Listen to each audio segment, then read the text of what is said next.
Welcome back जी। कामयाबी क्या है इसकी तारीफ़ करना बड़ा मुश्किल है, क्योंकि हर शख्स का नज़रिया कामयाबी हर एक के हवाले से मुख्तलिफ होता है। कहीं दौलत का हुसूल कामयाबी है, कहीं शोहरत और इज़्ज़त, जबकि कहीं बड़े ओहदे का हुसूल कामयाबी होता है। लेकिन ख़वातीन के मामले में आम ख्याल ये है कि औरत की असल कामयाबी उसका जो करियर या उसकी पेशा वराना कामयाबी या उसकी आला तालीम नहीं है, बल्कि उसकी कामयाब अज़दवाजी ज़िंदगी है।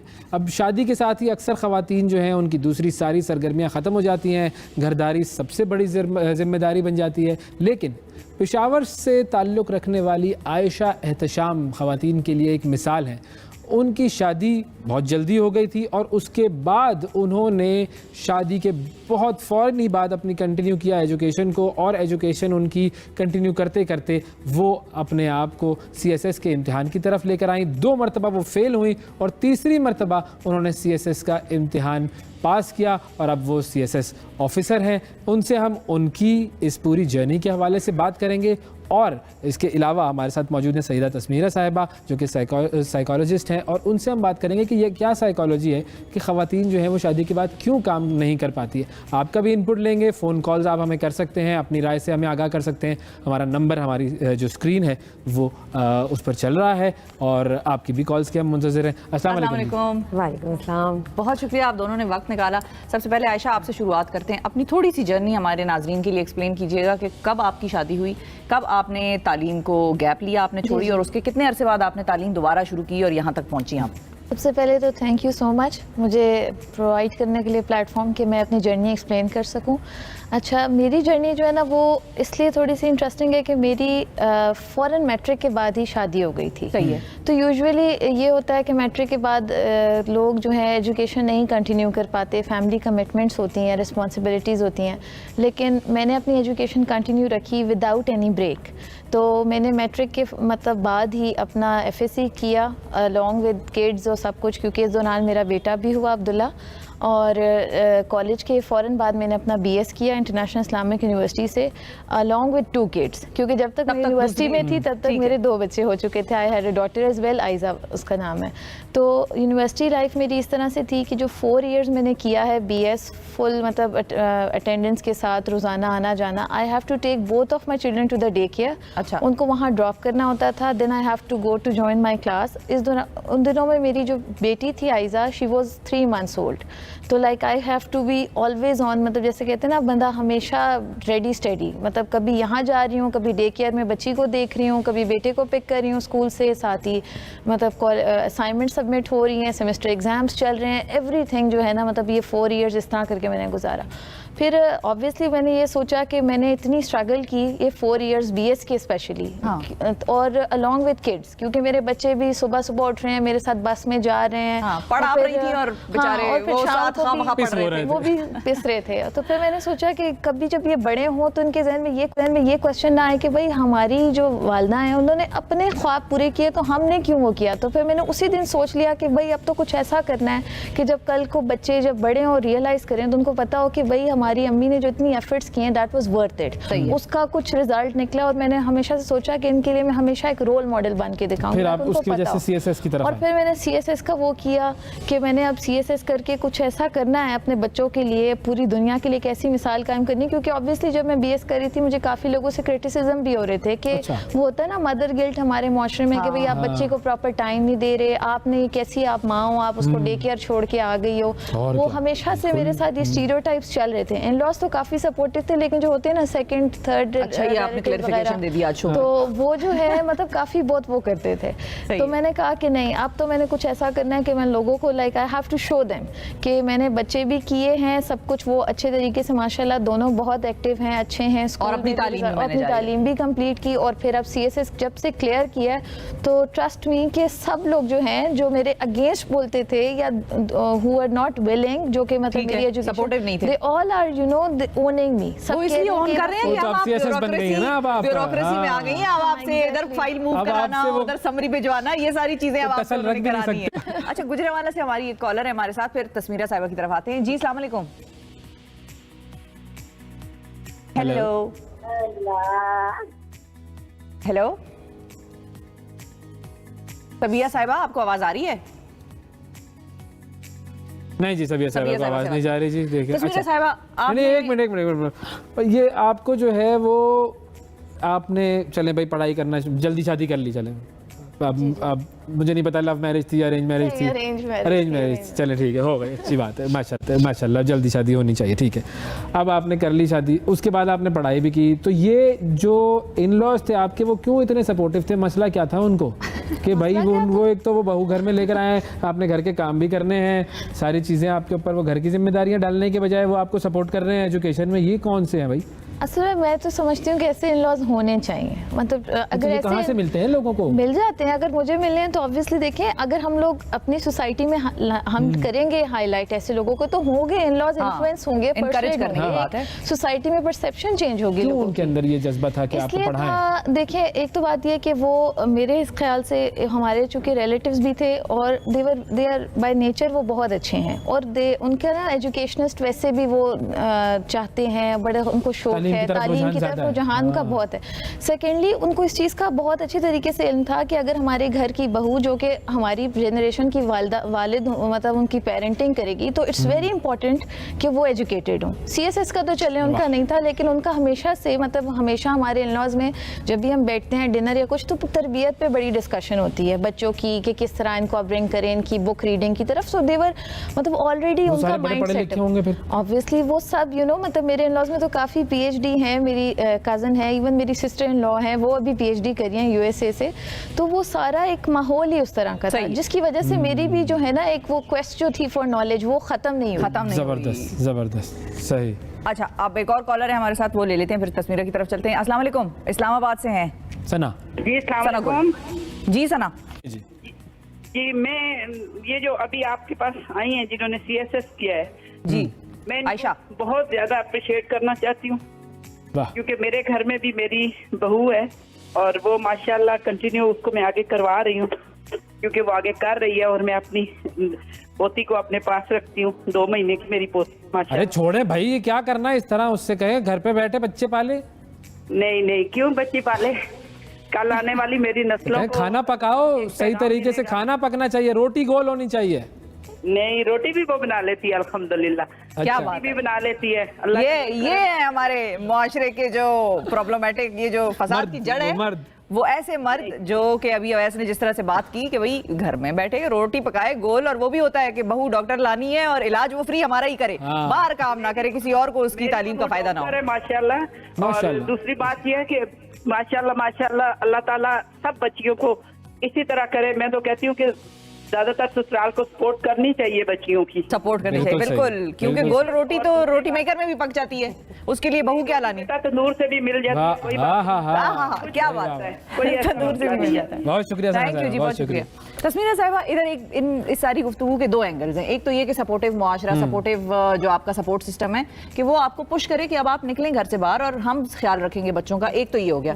दूसरा एलिमेंट 50% मैं इसमें रखती हूँ उस लड़की को खुद, जिसकी ये जिम्मेदारी उसने ली है या उसने छोड़ ही दी।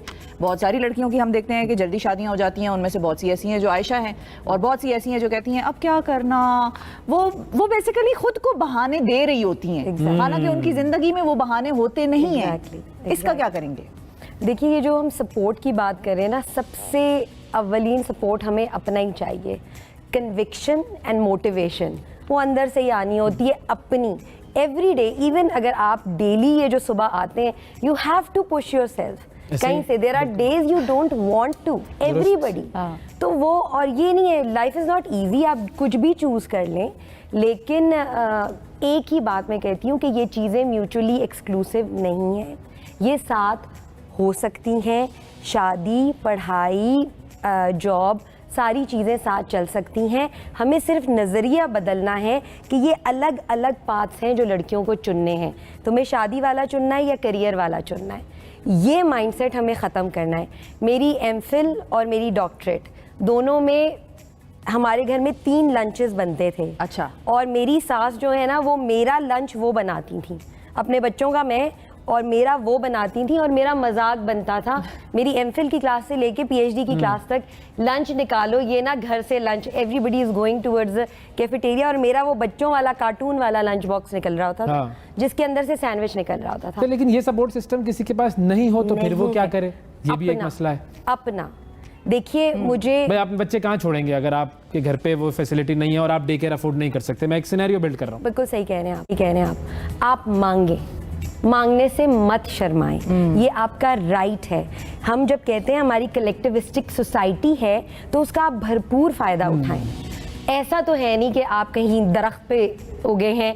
You must be having family, you must be having friends. या फिर उसमें ये हो सकता है कि अगर उस वजह से गैप आ गया कि वो 5 साल आपकी जिंदगी के ऐसे हैं कि कोई भी नहीं है चलें, और आपने बच्चों को अपने साथ रखना है, हस्बैंड भी कहीं बाहर जॉब करते हैं, तो उसके बाद जो वो गैप के बाद की दोबारा एक नई बिगिनिंग होती है, उससे भी लड़कियां घबराती हैं कि अब मैं यूनिवर्सिटी जाऊंगी तो लोग कहेंगे कि ये क्या किस उम्र में आ गई है। मेरे साथ 55 साल की एक खातून थी जो अपना पढ़ाई करके, अपना एजुकेशनल बैकग्राउंड तसल्ली इत्मीनान करके नए सिरे से मास्टर करने आई हुई थी यूनिवर्सिटी में, 55 इयर्स ओल्ड। एमफिल में मैं और मेजर साहब एक थे क्योंकि साइकोलॉजी करने आ रहे होते हैं लॉन्ग कोर्स वाले, हम दोनों को क्लास में वो लोग कहते थे सीनियर सिटीजन, बुलाते ही ये थे, सीनियर सिटीजन कहते थे। आपसे मैं ये पूछना चाहूँगा कि कभी ऐसा कोई पॉइंट आया आपकी लाइफ में इस पूरी स्ट्रगल में जब आपको लगा हो कि नहीं भाई ये छोड़ ही देना चाहिए? ये मैं पूछूंगा, लेकिन एक छोटा सा वक्फा लेते हैं, वक्फे के बाद दोबारा आपसे बात करेंगे जी। वक्फे के बाद मिलते हैं।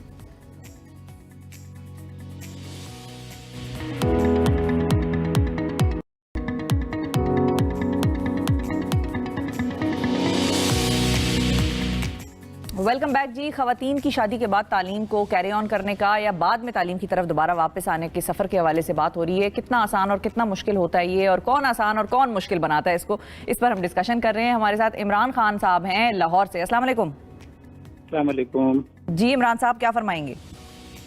मैं पहले तो अपनी बेटी आयशा को बहुत मुबारकबाद दूंगा। उसने जो हिम्मत की है वो बहुत कम करती हैं लड़की। आप शादी के बाद की बात कर रही हैं, मैं तो ये कहूँगा कि जो शादी जिनकी नहीं भी होती और जो खुशहाल भी होती हैं वो भी इस तरफ नहीं आती। हमारे यहाँ 51% खवातीन हैं और 49% मर्द हैं। मैंने 18 साल मिडल ईस्ट में गुजारे हैं और मैं ये कहने पे बहुत मुज़िर हूँ कि वहाँ पे हर औरत काम करती है, हर इंडियन खातून काम करती है। मेरी बेटी को जिस खातून ने ए लेवल में केमिस्ट्री की ट्यूशन दी थी, वो आपकी इतला के लिए उसने इंजीनियरिंग की थी और अपने शौक से वो केमिस्ट्री पढ़ाती थी। सही, क्या बात है। हमारी खवातीन के यहाँ हम खवातीन को शौक भी नहीं है पढ़ने पढ़ाने का या नौकरी करने का या मर्द का सहारा बनने का। मेरी माशाल्लाह से अपनी 7 बहनें हैं, उनमें से सिर्फ एक ही बहन ने एजुकेशन की तरफ अपना सफ़र किया, वहाँ पे बच्चियों को पढ़ाती थी एक स्कूल में। बाकी किसी ने कुछ नहीं किया और हम काफ़ी उन पर बहस मुबाहिसा रहता था। लेकिन किस्सा मुख्तसर ये है कि हमारी यहाँ खवातीन को शौक भी नहीं है मर्दों के चाना बचाना चलने का। बहुत इम्पोर्टेंट पॉइंट आपने। तब भी ससुराल सास ससुर अगर आप इजाजत दें तब भी, अगर माँ बाप साथ दें तब भी थोड़ी सी हटहरामी ज्यादा है हमारी। हाँ होता है ये, कुछ में होता है ये, बिल्कुल अच्छा, सही है। बहुत शुक्रिया अदा करेंगे आपका। जो इन्होंने कहा कि मर्द का सहारा बनने की, अब ये मर्द भी से कभी मैंने सुना नहीं, ये पहली दफा मैंने अपनी लाइफ में सुना कि मर्द का सहारा होना चाहिए। वैसे ही हम मानते हैं, लेकिन किसी ने ओपनली मर्द ने भी कभी इस तरह से बात नहीं की है, क्योंकि वो हमारे माशरे में एक उनका भी ईगो और प्राइड वो भी सिलसिला है। बिल्कुल। अगर आप इजाजत दें मुझे शिफा, तो इन्होंने जो कहा ना खवातीन को शौक नहीं है। क्या ऐसा है? जी ऐसा है, लेकिन शौक क्रिएट किया जाता है। क्रिएट किया जाता है। हम करें क्रिएट। जी बिल्कुल क्रिएट करें। जो आपने देखा होगा खवातीन को उमूमन कि अब आप जैसे देख रहे हैं कि वो एक पॉलिटिकल ओपिनियन रख रही हैं, अब आप देख रहे हैं कि वो हर चीज में पार्टिसिपेट कर रही हैं। ये क्रिएट हुआ है। हाँ। उससे पहले जब आपने उन्हें कुछ एक्सपोजर ही नहीं देना, उनकी थिंकिंग को जो है ना डेवलप किया जाता है। ऐसा ही है। सोचते कैसे ये भी सिखाया जाता मतलब है। बच्चे सोच भी उनकी हम डेवलप करें, फैसिलिटेट भी हम करें। हमसे मुराद मर्द नहीं है, हमसे मुराद है माशरा, और उसमें सबसे पहली बात है पेरेंट्स। जिस तरह बच्चा है छोटा। ये मैं डेविल्स एडवोकेट सवालात कर रहा हूँ, ये ना लोग मुझे पकड़ के ये किस तरह की बातें कर रहा है। जी बिल्कुल। और इसमें सबसे अच्छी एग्जांपल आप ये याद रखें कि बच्चा जब छोटा होता है तो वो उसके पास जहाज से, अगर बाप ने उसको जहाज ला दिया तो बाप कहते हैं तुमने पायलट बनना है बड़ा होके। अब चाहे उसको पता है पायलट नहीं है, कौन है फौजी है, कौन है, वो पायलट बन रहा होता है। बच्ची के साथ क्या करते हैं, किचन में आ जाओ, रोटी पकाने का ठीक है, वो एक इंपॉर्टेंट चीज है, खाएंगे नहीं तो रहेंगे कैसे। लेकिन ये है कि वो जहां पर आप बच्चे को बचपन से लगा देंगे, आप बच्ची को भी जहाज ला के दे सकते हैं और उसको भी कह सकते हैं कि बच्ची ने पायलट बनना है, तो वो भी पायलट बनना जाएगी। फिर आपकी स्टोरी में कहां ऐसे मोमेंट थे जहां आपको लगा कि बस छोड़ दो भाई, बहुत हो गया है? खास तौर पर वो जो आप सीएसएस में 2 मरतबा फेल हुई, मतलब ठीक है 2 मरतबा फेल हो गई, बस भी कर दें, हाँ नहीं, लेकिन असल में ना बात ये है कि मुझे लगा एक पॉइंट ऐसा आया क्योंकि बहुत टफ हो गया था मेरे लिए, और जब इतनी मेहनत के बावजूद आधी आधी रात को पढ़ना, मतलब मैं 12 बजे के बाद पढ़ती थी और सुबह फजर के वक्त I used to sleep for 1 hour only, और फिर वही बच्चों को स्कूल छोड़ना और सब कुछ, और उसके बाद भी जब मुझे पास रिजल्ट ही नहीं आया तो मैं बहुत डिसहार्ट हुई। मतलब एक ऐसा टाइम भी आया, मेरी अम्मी जो कि मुझे हमेशा से सपोर्ट करती थी और हमेशा से पुश करती थी, उन्होंने मुझे कहा कि नहीं आयशा, इसको रहने दो। आई थिंक कि ये इस कैपेसिटी में, मतलब जो तुम्हारे सर्कमस्टांसेस हैं फैमिली के साथ, शायद ये प्रैक्टिकली सोच के नहीं हो सकता शायद। लेकिन जो मेरे हस्बैंड है, मतलब आई मस्ट से कि ये जो यहाँ तक मैं पहुंची हूँ ना CSS में स्पेशली, वो उन्हीं की वजह से। आपकी फीस कौन देता था? मेरा हस्बैंड ऑब्वियसली, लेकिन ही वाज और क्या करते थे, जरा एक मिसाली हस्बैंड का खाका तो खींच कर बताएं ना। कि मेरे हस्बैंड जो हैं, मतलब माशाल्लाह he was always there for me. जब मुझे लोग कहते थे ना कि ये तुम ना करो, ये मतलब पंगा तुम्हारे हिसाब का नहीं है, नहीं लेना तुमने, मेरे हस्बैंड मुझे कहते थे कि ये तुम करोगी और I trust in you, you will do it, क्योंकि ये जिस तरह की तुम, हमेशा उन्होंने मुझे अप्रिशिएट करते। जब मैं डिस्करेज होती वो मुझे कहते हैं नहीं तुम तो इतनी कैपेबल हो, तुम इतनी ब्राइट हो, you are such a bright student, तुम तो हमेशा से मतलब बुक्स पढ़ती हो, जब तुम शादी के बाद पढ़ सकती हो तुम CSS नहीं कर सकती आयशा, व्हाई नॉट। और हमेशा एग्जाम्स में, ड्यूरिंग एग्जाम्स, आपको पता है एंग्जाइटी, तो इतना गुस्सा आता है कभी कभी तो आप बच्चों पे ही निकाल देते हो। ही वाज ऑलवेज कि नहीं कोई बात नहीं है, निकालो, कोई मसला नहीं, बच्चों पे ना निकाला, उन पे निकाला, बहुत बार निकाला उन्होंने। अपनी मतलब छुट्टियां सैक्रिफाइस की मेरे लिए, बच्चों का ख्याल करना। मतलब सुबह मैं जाती होती थी पेपर्स देने के लिए एकेडमी में, मॉक एग्जाम्स जैसे 9 to 5, मतलब मैं सारा दिन घर से बाहर। उन्हें ये फायदा नजर आ रहा होगा, CSS कर लेंगी तो एक तो तनख्वाह भी होगी, फैसिलिटीज होगी, ये इस चक्कर में किया होगा उन्होंने। थी तो अनसर्टेनिटी ना, मतलब आप दोबारा फेल हो जाती। 2 दफा मैं फेल हुई थी, बावजूद उसके ही was always with me, so much so कि मतलब मेरे इंटरव्यू पे के दिन भी ही वाज, मुझे डेंगू हो गया और ही वाज सो सपोर्टिव, मेरे लिए यखनियां बना रहे हैं, मुझे इंजेक्शन और दवाइयां खिला रहे हैं, मतलब ही वाज। सुन लो मर्दों, सुन लो, ये जन्नत का वादी है, उन्होंने आदि तो ले ली है। बिल्कुल जाहिर है आपके पाँव के नीचे जन्नत है उनके बच्चों के लिए, आपके लिए ऐसे पार्टनर के लिए रिस्पेक्ट भी हो जाती है। और जैसे ही कह रहे थे कॉलर अभी जो थे हमारे साथ, कि आपका फिर दिल में होता है कि भी I have to be with him, जब उन्होंने मुझे इतना मुश्किल टाइम में सपोर्ट किया है। एक कॉलर है, हम जरा उनसे भी बात कर लेते हैं, फिर आखिरी एक सवाल मेरे जहन में जो है वो करते हैं। जी अस्सलाम वालेकुम। वालेकुम सलाम, क्या है जनाब? जी वाजिद भाई, कराची से बात कर रहे हैं। जी सर, मैं कराची से बात कर रहा हूँ। जी फरमाइए। हेलो जी जी, आवाज आ रही है सर हमें। सर ये मैं तो यहाँ मेरी रहायश गुलशन इकबाल में, मैं रेलवे पुलिस में कराची कैंट पे हूँ, जिना हॉस्पिटल के पास। तो बेसिक हमारा ताल्लुक रहीमर खान से है, ठीक है जनाब। तो गुजारिश है कि मेरी सिस्टर थी सन 2000 में जो है, वो तो वैसे पढ़ी लिखी थी, बड़ी काबिल थी, माशरे में बहुत ही अच्छी थी। जी। फिर उसको कोई ऐसी बीमारी हुई, हम यहाँ से ट्रीटमेंट जिना हॉस्पिटल से डॉक्टर गनी साहब से, महर नफ्सियात से, इनसे कराते रहे। फिर प्राइवेट इनका कोई क्लिनिक था, फिर कलेक्शन वगैरह उनसे भी ट्रीटमेंट कराते रहे। अब हमारी सिस्टर जो है, उनकी फाइलें वगैरह डॉक्यूमेंट्स जो हमारे से लॉस हो गया, हम परेशान रहे, ये वो, उसमें कोई पैदाइशी फॉल्ट नहीं था, कोई कुछ नहीं था, पता नहीं क्या मसला हुआ है। तो बुनियादी चीज ये है, गुजारिश आपसे कि उनको जो है हम ट्रीटमेंट कराना चाहते हैं। आप वो हमारे से कोई चीज खाती भी नहीं, अगर उनको देती है तो वो सालन बीच में हांडी में डाल के, अच्छा ठीक है, कि मेरे से धोखा नहीं कर लें, ठीक है। तो हमारे से कोई एतबार नहीं कहती, ना हम उसको लेके आके बगैर नशा दिए, बगैर बेहोश करे। आप एक काम कीजिए, आप हमारी टीम को अपना कांटेक्ट दीजिए, हम फिर आपसे रब्ता करके जो है वो आपसे जो है वो मजीद डिटेल इसकी लेते हैं, आपको कनेक्ट करते हैं कहीं से, ठीक है जी? ठीक है, थैंक यू, बहुत शुक्रिया वाजिद साहब। अच्छा, जल्दी शादी होना क्या ये फ़ायदेमंद है या नुकसानदेह है, या इसकी वजह से कभी होता है कि नहीं हमारी तो जल्दी शादी हो गई, अब तो हमारी ज़िंदगी बर्बाद हो गई है? किसी चीज़ का टाइम मत मुतय्यन करें। मैं हमेशा एक बात कहती हूँ, जैसे आई एम बॉर्न इन 1980, लेकिन कब वो ख़त्म होगा मुझे नहीं पता, ना आप ये डेट दे सकते हैं ना मैं दे सकती हूँ। इसलिए आप बता नहीं सकते कि आप अपनी ज़िंदगी में कहाँ पे हैं। जो कहते हैं ना mid life this and that, मुझे क्या पता मेरी मिड लाइफ है या नहीं है। 100 साल जीना हो तो मैं अभी मिड लाइफ पे नहीं पहुंची हूँ, लेकिन अगर 60 तो मैं मिड लाइफ से आगे जा चुकी हूँ। तो कर लो जो जल्दी। आपका जो टाइमिंग आपके लिए है, इस चीज़ को निकाल दीजिए, इस चीज़ को निकाल दीजिए। हाँ, विद सर्टेन थिंग्स, जैसे CSS के लिए एक एज लिमिट है, आपने तब तक देना है। हाँ। एक चीज़ को क्लियर रखिए कि you have to do something, लगे रहिए, प्रोसेस में रहिए, रिजल्ट ओरिएंटेशन छोड़ दीजिए। 2 दफ़ा फेल हुई ने तो नहीं पता था। सो ये जल्दी शादी हो रही है या जल्दी तालीम हो रही है या जल्दी जॉब हो रही है, लगे रहिए क्लैरिटी ऑफ वैल्यूज। आपकी जल्दी शादी आपकी तालीम की रास्ते में तो नहीं आई ना? नहीं आई, बिल्कुल। मैंने उसको आने ही नहीं दिया ना, जैसे ये कह रही है, ये इट्स ऑन यू। स्ट्रगल करना, आपकी अंदर से क्या मोटिवेशन आती है, आप खुद क्या अपने आप को कहाँ देखना चाहते हो? आइदर आप मतलब चाहते हो कि आपकी आइडेंटिटी बने, जैसे मेरा शादी तो हो गई थी, मेरी बच्चे भी थे, मुझे क्या ज़रूरत थी? मुझे यूनिवर्सिटी में सारी स्टूडेंट्स कहती थी यार तुम ऐसे ही आ गई हो, बच्चे हैं, इतना अच्छा हस्बैंड है, हैंडसम, बस गाड़ी घर सब कुछ तो है, क्यों पढ़ रही हो?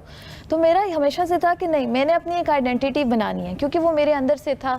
और दूसरा ये कि आपकी जो पेरेंट्स होते हैं, जैसे मेरी मदर जो थी वो हमेशा मेरे आगे एक रोल मॉडल थी, घर भी कर रही हैं, बिजनेस भी कर रही है, शी वॉज ऑलवेज मतलब रोल मॉडल आइडियल थी। तो जब मैं सोचती थी कि भाई जब मेरी मदर ऐसी है तो मैं एक कॉमन सी लड़की बन जाऊँ और बस घर तक ही रहूँ, नहीं, मैंने अपनी एक आइडेंटिटी बनानी है। बिल्कुल, तो ये हमारी जो एक्ट्रेस समीना सेबाई हैं, आई एम रियली अप्रिशिएटिव, इस एज में उन्होंने शादी की है, बड़ा जबरदस्त, post divorce, post raising her kids and everything, इसकी कोई एज नहीं होती। नहीं होती है जी, आपकी ज़िंदगी, आप फैसले उसके लेंगे जो आपके लिए फ़ायदेमंद है, जो आपको तस्कीन और जो कहते हैं पीस ऑफ माइंड पहुंचा रहा है, वो काम आपने करना है। और उसमें आइडेंटिटी बनाना और तालीम और शोबों में आगे निकलना, ये भी उसकी एक कड़ी है जो हमारी अच्छी ज़िंदगी से जुड़ती है। बहुत शुक्रिया अदा करेंगे सैयदा तस्मीरा, आपने वक्त निकाला। आयशा बहुत शुक्रिया, ऑल द बेस्ट। और हमारा कोई काम हो तो फिर दफ्तर आएंगे हम आपके। हमने आपका इंटरव्यू लिया है, हम बताएंगे आपको। एक वक्फा लेते हैं नाजरीन, वक्फे के बाद दोबारा हाजिर होते हैं। Stay with us.